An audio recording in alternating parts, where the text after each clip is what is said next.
लिया है तो इंटरेस्ट के साथ 20 की बढ़ गई, पूरी ऑलमोस्ट 20,000 की पड़ गई है। 20 लाख सॉरी। एनीवेज,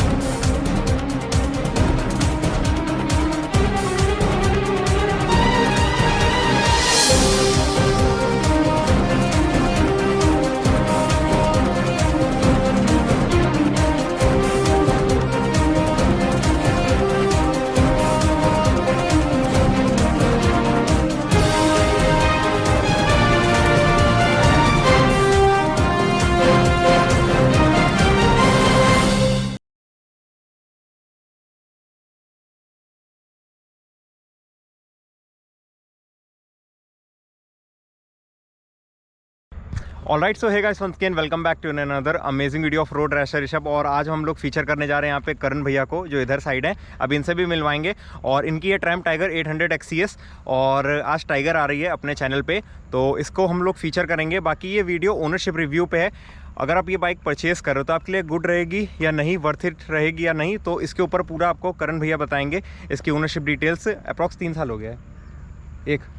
कितना साल? 3 साल हो गए। सो भैया को अप्रॉक्स 3 साल हो चुका है इस मोटरसाइकिल को लेते हुए। बाकी हम लोग पहले सिनेमैटिक्स देख लेते हैं, उसके बाद हम लोग ये वीडियो स्टार्ट करते हैं।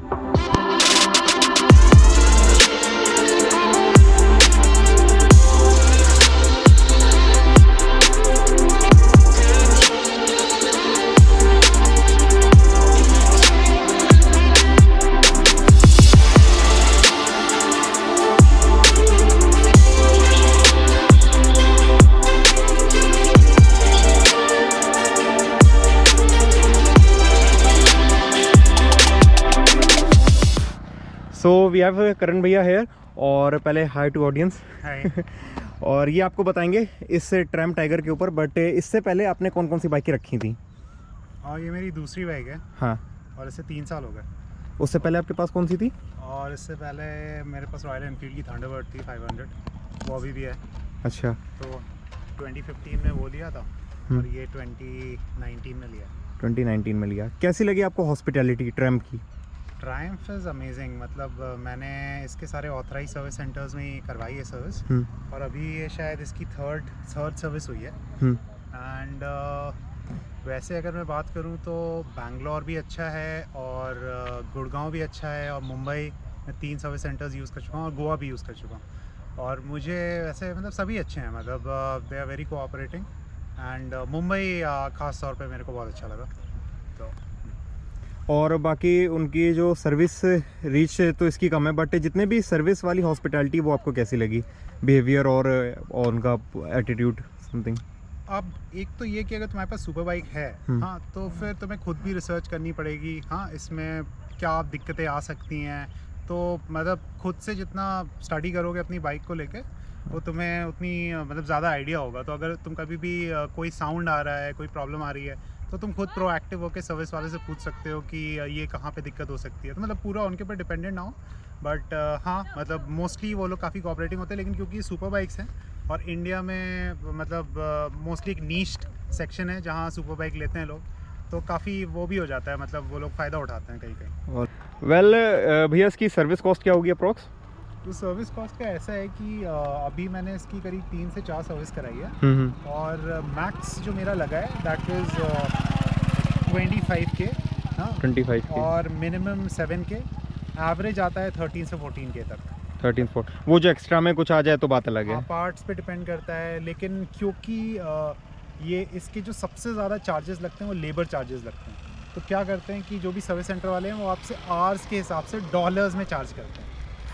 INR में भी नहीं, डॉलर्स में? हाँ, डॉलर्स में। अब तक कितना लेबर चार्ज आपका लग चुका होगा अप्रॉक्स? अरे लेबर, जैसे कि अभी मैंने जो बताया ना, मेरी एक सर्विस थी वो 24-25K की, तो उसमें 50% लेबर चार्ज था। 50% लेबर चार्ज?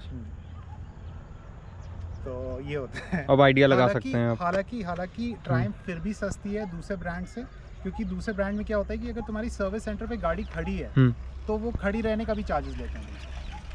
सपोज तुम्हारी 3 दिन गाड़ी खड़ी रहेगी, तो वो तुमसे पर डे का चार्ज लेंगे उसका भी। ट्रायम्फ में ऐसा नहीं होता। राइट। अभी तो आपको इसके क्या डिसएडवांटेज लगे? डिसएडवांटेज अभी अगर सही बताऊं तो 3 साल में किसी मेजर पार्ट में तो कोई डिसएडवांटेज ऐसा दिखा नहीं है मुझे। बहुत रिलायबल बाइक है। लेकिन कभी कभी मुझे इसमें जैसे बंद हो गई है बाइक, हाँ चल रहा हूँ मैं और बंद हो गई ओवरहीट की वजह से? ओवरहीट की वजह से नहीं, ऐसी कई बार इंजन मतलब वो गियर चेंज कर रहा हूँ और बंद हो गई। कभी कभी क्या होता है कि ओवरहीट जो तुम कह रहे हो ना वो भी प्रॉब्लम है। तो जैसे ये बाइक है, ये सारी टूरिंग के लिए बनी है, तो इसको तुम सिटी में तो एंजॉय नहीं करोगे राइड करते समय। और मैं तो खास तौर पे इसको क्योंकि चलाते रहना होता है मुझे, और मैं अगर ज़्यादा राइड पे नहीं जा रहा तो ऑफिस ही लेके जाता हूँ। तो ऑफिस ट्रैफिक टाइम जो है वो बहुत ज़्यादा ओवर हीटिंग होती है। एक दो बार तो क्या हुआ है कि मेरा पैर जल गया है थाइज वाइज में लग गई है मुझे। और बस, और उसके अलावा इसके साइड स्टैंड है ना ये, तो ये साइड स्टैंड थोड़ा सा पतला है। हाँ। तो अभी रोड पे तो ठीक है, लेकिन अगर तू ऑफ रोड कर रहा है तो तुम्हें एक इसका एक्सटेंडर आता है वो लगवाना पड़ेगा। अभी क्या है कि ये देखो तो मेरा एक क्लच जो है ना ये टूटा हुआ है। हाँ। तो क्या हुआ था, एक बार मैंने उसको उस पर माटी सरफेस था उस पर खड़ा कर दिया और थोड़ा सा लूज था वो, तो बाइक खड़ा करने के बाद चली गई नीचे। वेल, एडवांटेजेस क्या लगे आपको इस बाइक के? एज ए सेड मतलब रिलायबल है बहुत। हाँ, मैं इससे सोलो टूरिंग कर चुका हूँ ऑलमोस्ट पूरा नॉर्थ। और फिर उसके बाद मुंबई गया, गोवा गया, और मुझे बस कई फ्लैट टायर्स थोड़ी बहुत इशू आई। बाकी इन जनरल मतलब वैसे नई भी बाइक है लेकिन कोई मुझे खास इशू आई नहीं। तो मतलब जो हाँ एक प्रॉब्लम है जो मैं लोगों को बताना चाहता हूँ अगर ट्रायम्फ खरीदने वाले तो, क्योंकि जैसे ये नॉर्मल बाइक है इसमें किक स्टार्ट है नहीं। हाँ। तो कई बार अगर बैटरी प्रॉब्लम करता है तो आपको एक, अगर आप सोलो हैं तो आपको एक जंप स्टार्टर लेना पड़ेगा, क्योंकि अदरवाइज़ एक सिंपल सी बैटरी जो है वो अगर पावर नहीं दे रही है तो आप बाइक यूज़ नहीं कर पाओगे। ओके। सो अब तक आपने ये मोटरसाइकिल कितनी क्लॉक कर दी है? कितना आपने मतलब अभी तक ओडोमीटर रन कर लिया है? अभी इसमें शायद तो ये 33,000 के करीब पहुंचने वाली है। In just 3 years? या 3 years would be done in July. Okay. जब आपने ये मोटरसाइकिल परचेज़ करी थी सो इसके राइवल में भी आपने और भी बाइक्स देखी होंगी लाइक वर्सेस और GS 850। Instant of buying those, why you should prefer this? अच्छा, तो ये काफ़ी इंटरेस्टिंग क्वेश्चन है, क्योंकि मैंने जब ये बाइक ली थी तो ADV के मामले में मेरी जो ड्रीम बाइक थी वो मल्टी स्ट्राडा थी। ओके। और डुकाटी। हाँ, और फिर मतलब मैंने लेने का तो बहुत मन था, लेकिन बस अब किसी तरह से मैंने उसकी आफ्टर सर्विस और सब चीज़ देखा, maintenance cost over the years, तो फिर और देखा कि मैंने इंडिया में ट्रायम्फ की सेल बहुत है, और जितने भी लोग ट्रायम्फ ले रहे हैं उनसे मेरी बात हुई तो कह रहे थे कि इसके पार्ट्स तुम्हें ईजिली मिल जाते हैं। तो क्योंकि सुपर बाइक्स क्या है कि इंडिया में आपको इम्पोर्ट होके आती है। हाँ, सर्विस तो भी जल्दी नहीं मिल पाती। जहाँ पे आपको सर्विस और पार्ट्स मिल जाएं वैसी बाइक लेना ज़्यादा बेटर है।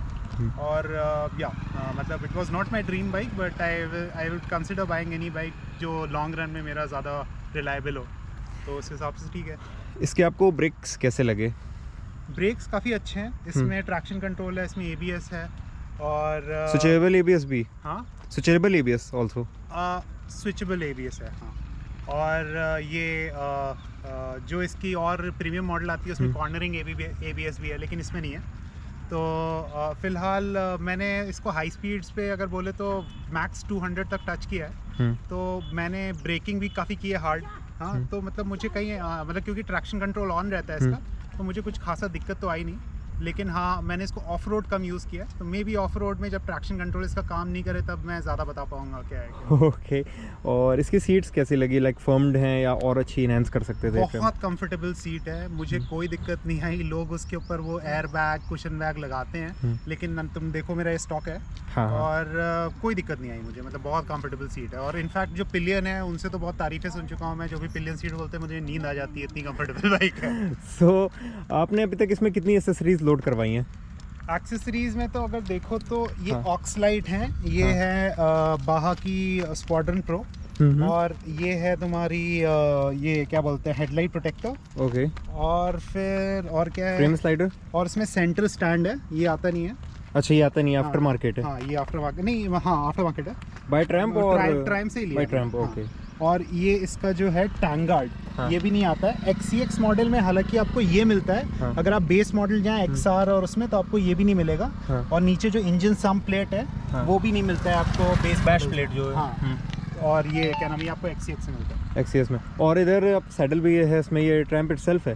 हाँ, तो ये मुझे एक ऑफर के थ्रू मिली थी ट्रैम्प की तरफ से, तो मैंने उन्होंने मुझे ये पूरा जो पैनियर है और ये माउंट टॉप रैक ये दिया था, टॉप बॉक्स, और ये प्लेट मैंने परचेज किया बाद में। कितने तक की एक्सेसरीज समथिंग होगी इसकी?